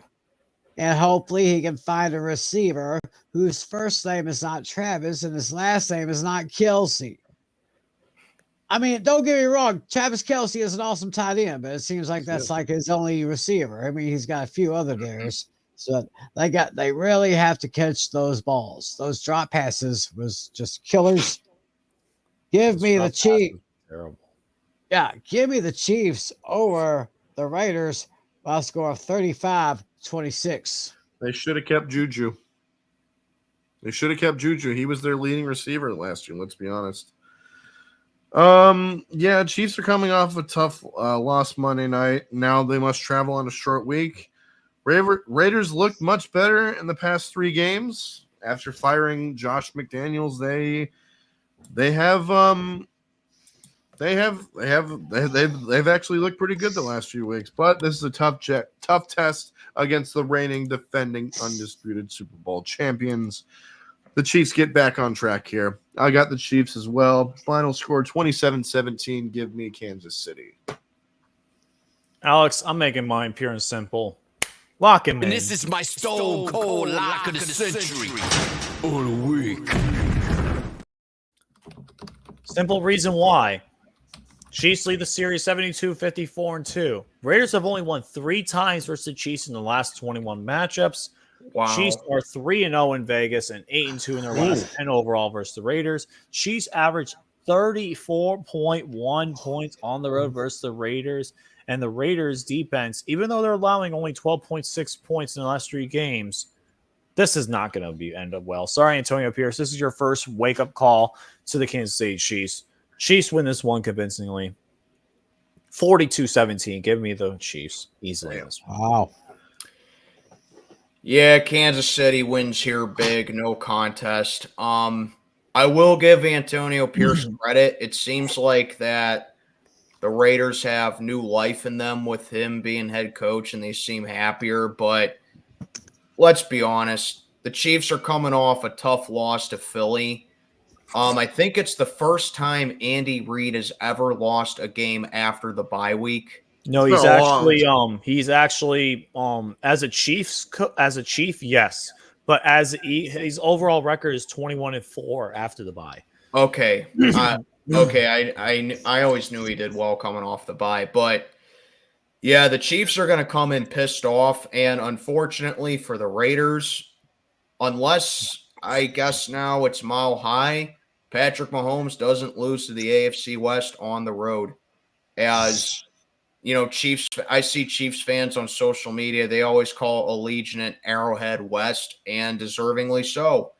I'm going to give it to Kansas City easily here. This was close to being my lock, but I decided to give it to Miami. But either way, Kansas City wins big here. All right. Next game on the list, the last 4 o'clock game before we get to the primetime games, it is the Buffalo Bills and the Philadelphia Eagles. This game is in Philadelphia. And from what I'm seeing right here, the Eagles, 3.5-point favorites. You're right. Actually went up. Went up just a little bit. All right. Referee for the game is Sean Hockley. And you got Jim Nantz and Tony Romo once again. CBS A team. CBS A team once again. Lowest ticketed price, $307.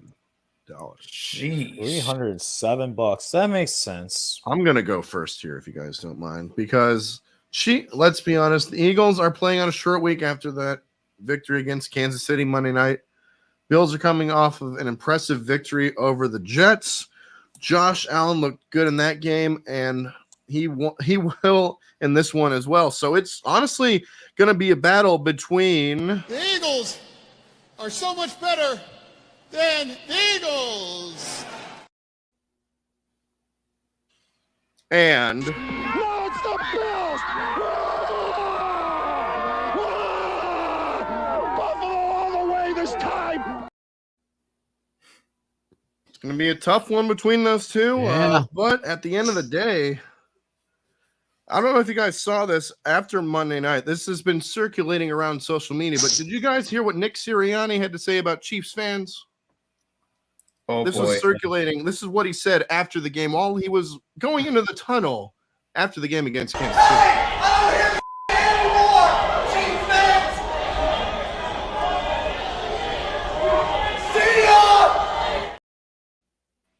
That's pretty ballsy, man. Damn. I think this week he gets humbled. Sound the alarm.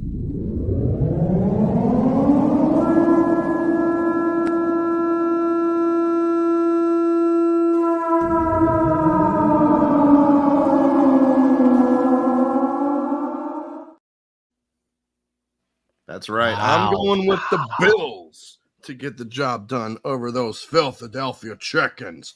30-24. No, it's the Bills. Buffalo all the way this time. because nobody circles the the wagon wagon like the Buffalo Bills. And yes, Wow. John. And by the way, Johnster. Bitch, are you for real? He is for real. That's right. Wow, man. So looks like Sirianni's got some hype in him. But the Bills, they had a tough loss. They lost in one of the most absurd ways I've ever seen a week and a half ago on that Monday night game against Denver. But, I find it kind of ironic that the Bills get a new offensive coordinator whose last name is Brady, because they got absolutely destroyed by Tom Brady in Brady's career. So I kind of find it ironic that a guy named Brady is actually helping the Bills now. But against the Jets, the Bills looked like the team that everybody thought they'd be offensively. Josh Allen had a really nice game. And yeah, maybe that was all that it was needed for the Bills, but they still have the third hardest schedule remaining out of any other team in the league, and this by far is the toughest of them. Going into that crazy hostile environment in Philadelphia, and it's a matchup between two of the most passionate, animated fan bases in the entire NFL. And I think it's going to be a really good game. I do think the Bills have an advantage, though. It's because Philly's pass defense is actually bottom 5. They have not looked good with pass defense this year, so I think it's a get-right game for Josh Allen. Yep. But I got to tell you, it's just the Eagles, they just keep finding ways to win. They just keep doing it, man. They're 9-1. In my opinion, I do think they are the best team in the NFL. They do earn the best record in the NFL. I think that their offense is just too explosive for Buffalo because they have dealt with injuries on defense all year. And going into an environment like Philly where you need to score points and you need to be able to limit them as much as you can, I just don't know if the Bills are going to be able to stop them. I think the Bills will put up a really good game, but I am going to go with the Philadelphia Eagles to get the job done over the Bills. Let me hear the Senator. Senator The Romy. Eagles are so much better than the Eagles.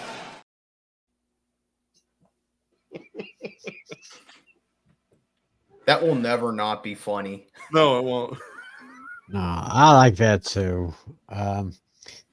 Actually, looking at the schedule here, looking at this game here, I consider this the game of the week. Oh, I agree. Wait a minute. Wait, where's the thing? Because Yeah.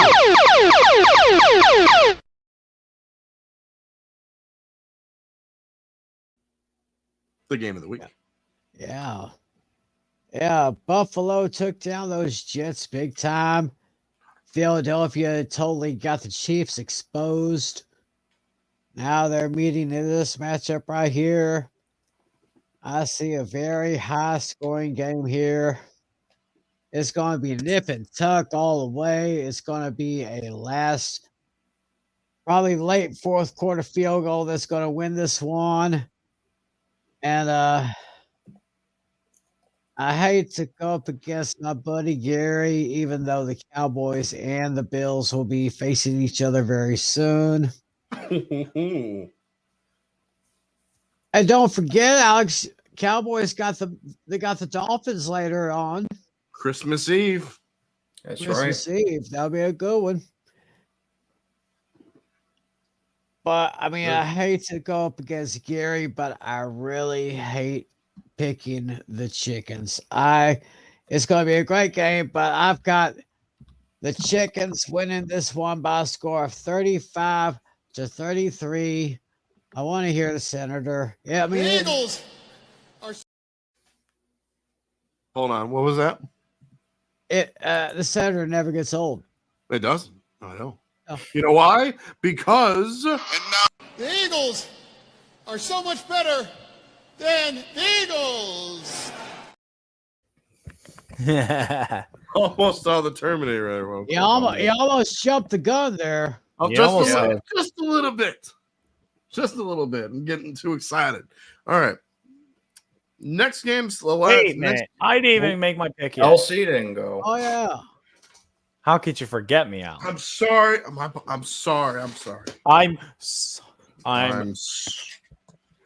So let me get into this series. Let me get into this game. The Eagles lead the overall series 8-6. Eagles are 4-2 in home games versus the Bills.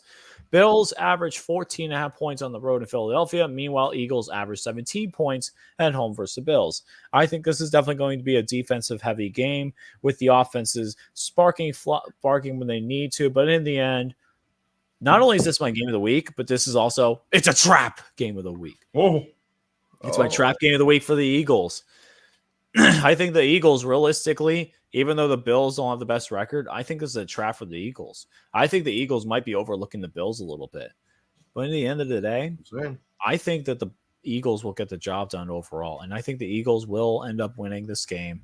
So the Eagles, I'm going to take them to win this game. I think that they will win this game. I think they will come down to a late touchdown. Give me the Eagles and a final score of 30-23. Give me the Eagles. And let's hear Senator Romy one more time. The Eagles are so much better than the Eagles.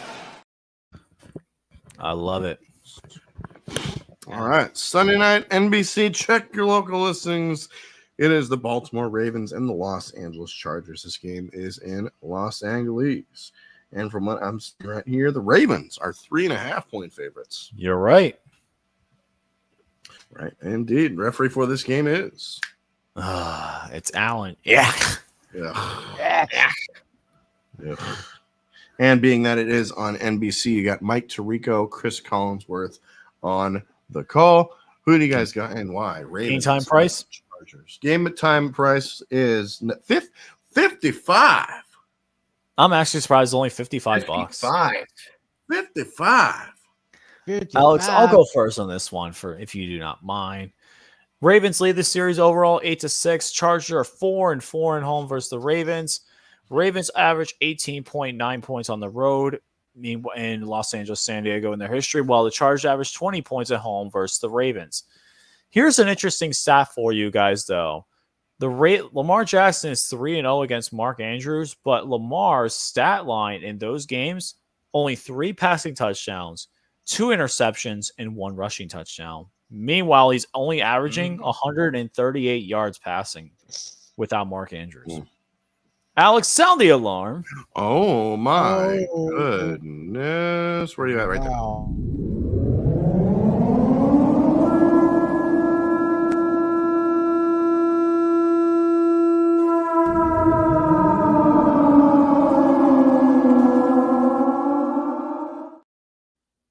Here's the reason why. I also have more stats as well. Justin Herbert is 3-1 at home on Sunday Night Football. He is 3-1 at Sunday Night Football, and he averages 24.21 points on average on Sunday Night Football. He has only lost nowhere. He has never lost in regulation to a team on Sunday Night Football. He's never lost a game in regulation. The only loss he has on Sunday Night Football should have been us last year. Damn it, the Chiefs. That overtime game against the Chiefs. He has never lost a regulation game at home in Los Angeles.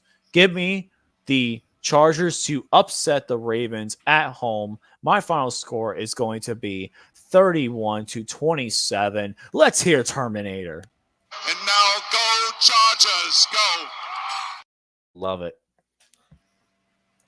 Well, see, I wish I had your confidence, man, because I hate picking the Ravens like how Tim hates picking the Eagles. I can't stand those tuberculosis birds over there. Yeah, I mean, am I wrong? I mean, that's what Edgar Allan Poe died of. But, true. But yeah, like his 13-year-old cousin. That's also true. Oh, yeah, but Ravens are currently the number 1 seed in the AFC. I don't think it'll last. Nope. The thing with the Ravens, I mean, Elsie pointed out that, Lamar has been finding Mark Andrews and he's been his best target, but he is out for the rest of the season with a torn ACL. So my question for the Ravens is who do they get to fill in the void for Mark Andrews? And my answer would probably be Zay Flowers. Zay Flowers has turned in a really good season for the Ravens so far. And I think that Lamar has to definitely utilize that. And while I do think Justin Herbert and the Chargers will put up a good game offensively, I think this is a get-it-right game for Lamar because the Chargers are dead last in pass defense. I just do not trust the Chargers. I trust Justin Herbert, but as long as Brandon Staley's standing there on the sidelines and Justin Herbert is in a Charger uniform, I cannot pick the Chargers to beat a quality opponent. So, hate to say it, but I think the Ravens improved to 9-3. Hope to God I'm wrong, but I'm going to pick the Ravens to beat the Chargers. And isn't it funny that Matt Canada got fired before Brandon Staley did? Yeah. That's actually Yeah. It did. Yeah, the Chargers are having major issues right now and face one of the best teams in the league in this one. Ravens offense will miss tight end Mark Andrews because he's out with an ankle issue, I believe. No, it's Achilles. I thought it was an ACL. No, it was Achilles. I thought it was an ankle. Oh, okay. Well, either way, ankle and Achilles, yeah. Doesn't matter. He's hurt. But the Chargers defense is perfect for any team throwing the ball. So the Ravens will win it with a big game from Lamar Jackson. I got the Ravens winning this one as well. Give me the Ravens 30-23. Quote the Raven. Yeah, okay. Well, this is going to be a very interesting game here. I actually see Justin Herbert making a good game with these Ravens, but the Ravens are just a little bit tougher on their defense. I say that the Ravens will win and cover the spread. Well, the spread was like 4. Yeah, 3.5. Oh, 3.5, 3.5. I don't think there'll be any problem for the Ravens in this one. I'm just going to make it short and sweet. Ravens will take care of the Chargers, so give me Baltimore by a score of 28-23. Quote the Raven, nevermore. All right, last game on the docket, Monday night. It is the Chicago Bears and the Minnesota Vikings. This game is in Minnesota. And from what I'm seeing right here, the Vikings are 3.5-point favorites. The Vikings and Bears, yes, you're right. 3.5. All right. Referee for this game is Alex Kemp. And because it is on ESPN, ABC, you got Joe Buck and Troy Aikman on the call. Manning cast, I don't believe so. Nope, there is no Manning cast. I don't think it comes back till week 14 or week 15. So it's off for a few weeks. Who you guys got and why? Bears and Vikings. I want to say Steel Sermon for last since he rarely gets to come on here. I'll actually go first on this one again. The Minnesota Vikings versus the Bears. The Vikings won in week 6, 19-13, but that was with 2 different quarterbacks, Tyson Bagent and Kirk Cousins. But Kirk Cousins is no longer in that game. He will no longer be playing for the Vikings this year. The Vikings lead the overall series 66-57-2. Vikings are 3-3 in their last 6 home games versus the Bears. The Vikings have won 4 in a row against the Bears, but in the last 5 home games, the Vikings average 23.2 points per game at home, while Chicago averages 21.2 on the road in Minnesota. I think this game will be pretty close, and I think this game will come down to which offense could play a little bit better. But in the end, I think the Minnesota Vikings will do enough just to get the job done in the end. I think that the Minnesota Vikings will win this one 27-21 with Josh, the astronaut, Dobbs getting a big Pasternaut getting a astronaut. There you go. To Jordan Addison to seal the win, 27-21. Yeah, these are 2 teams coming off of tough losses with The Bears blowing a huge lead late. It was more damning for the Vikings, a team that had been surging, let's be honest, because when they lost to the Broncos last week, I don't think anybody expected that one. Not by a lot. That was a great game. It was a hell of a game for sure. Minnesota's defense behind Brian Flores will be the difference here as they get the best of Justin Fields. Vikings get the dub. And the Pastronaut as well. He looks good as well. 24-14 goal. Yeah, it's a good thing that Josh Dobbs was available on one of my fantasy leagues. I went ahead and picked him up. So I think I've got him starting. Josh as well. Dobbs is him, as the kids would say. Yeah, I agree. I'll say that. I'll say that too. I probably trust Justin Fields just as much as I trust Mitchell Trubisky. Not at all. Wow. That's Hey, I don't Not at disagree with all. you, man. Kissing titties. Not at all. So I'm just gonna make this short. Give me the Vikings over the Bears by a score of 28-20. All right, Mr. Matt. Yeah, with this one, it always seems like the Bears and Vikings play each other at least once on Monday night every year, and I don't know why. But, hey, I'm rooting for my former guy, Josh Dobbs. Wish he was still here, to be honest with you. Who knows what he could do with this offense. But, yeah, the Vikings, they continue to battle hard with the rough start they had and losing their running back and then Justin Jefferson for a little bit of time. And Minnesota, I mean, they're not dead yet. I think they'd actually be in the playoffs if the season ended today. And the Chicago Bears, I mean, blowing it like they did against the Lions because their defense sucks.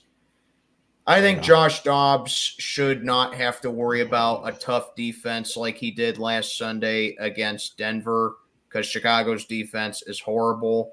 I'm going to go with the Minnesota Vikings to complete the sweep of the Chicago Bears.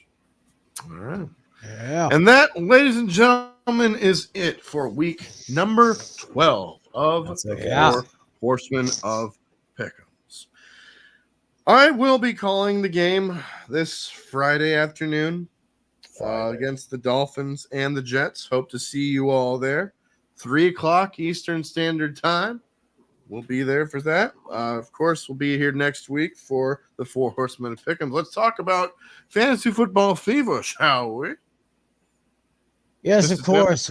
We had our show last night. Just go to youtube.com/TJM3774. We have those shows every Tuesday night, 10 Eastern, 9 Central, until the Thursday games are over. Then we'll switch over to Friday nights, same time. So we got the numbers, we got your stats, we got all the help that you need to improve your fantasy league. Join us then. All right. Mr. Sir, or Jens Mack, will you be calling the game against the Bengals this week? Yes, I will. On your channel? Yes, I will. And hopefully I can sit down here with a big old grin on my face, seeing that the offense looks better. And let's see what Kenny Pickett can do with Faulkner and Sullivan. I don't think that they're the permanent. I don't think they're the permanent answers. If they're just there to be interim guys and they go back to their original positions after the season, I'm okay with that. I'm not in love with it, but let's just see what these guys bring to the table, and let's see if Kenny can evolve from it. And of course, if you want to see me go nuts on camera, you're in the right place. That's right. Subscribe to Jens Mack. Subscribe to TJM3774. LC Muscles 28. You got anything coming up? Not really. I'm trying to get that video done of my trip. Yeah, trying to get it done. It's right. been a process, but I'll get it done. Hopefully before the Steelers game, I'll get it done. All right. That's next week, same time, same place. Hope to see you guys there. So, for Tiny Tim, for LC Muscles 28, for Jens Mack, this is A Pizzle saying peace out and fins up, baby. See you guys next week. Have a happy Thanksgiving, everyone. Happy It's Thanksgiving. officially Thanksgiving. Let's go, 12:08 on the Steelers. Eastern time zone, so it's Thanksgiving over here. That's right. That's All right. Happy Thanksgiving, Happy everyone. Thanksgiving, Take guys. care. Let's go, baby. Let's go. See ya.